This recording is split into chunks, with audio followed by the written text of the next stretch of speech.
It wasn't until high school when I first discovered the world of musical theater. I saw my school's production of Jesus Christ Superstar. It ended up leading me down a path to pursuing the stage as an early career, and ultimately what inspired me to also want to be a filmmaker.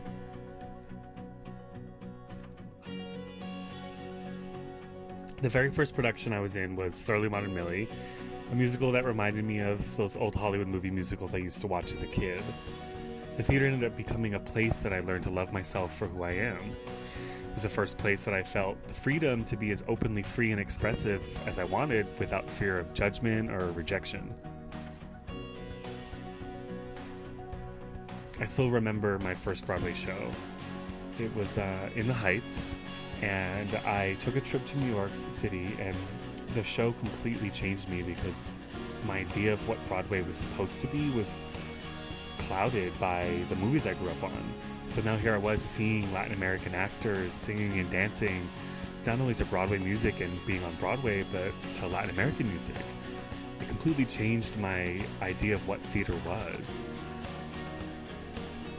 Some of my favorite memories have been in a theater. From late night rehearsals to leaving my heart out on the stage to completely being transported to another world as I sit in the audience as a spectator.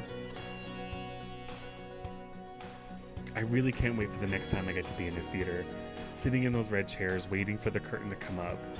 It's a magical feeling, and it's a place where I felt the safest to express myself for so many years. There's a tradition in the theater known as the ghost light. It's of course a safety precaution, so that no one trips on anything dangerous when all the lights are out. But it's also a sort of safety beacon for those of us that call the theater home. It tells us that we will always return one day to that space, and it protects the empty space while we're away. It's so fitting that this tradition exists to me because the theater is a space where so many of us feel safe, and it's a place that inspires really great moments. Like for me, it inspired my desire to act, and now it inspires me to want to make films. And that's really what the theater means to me.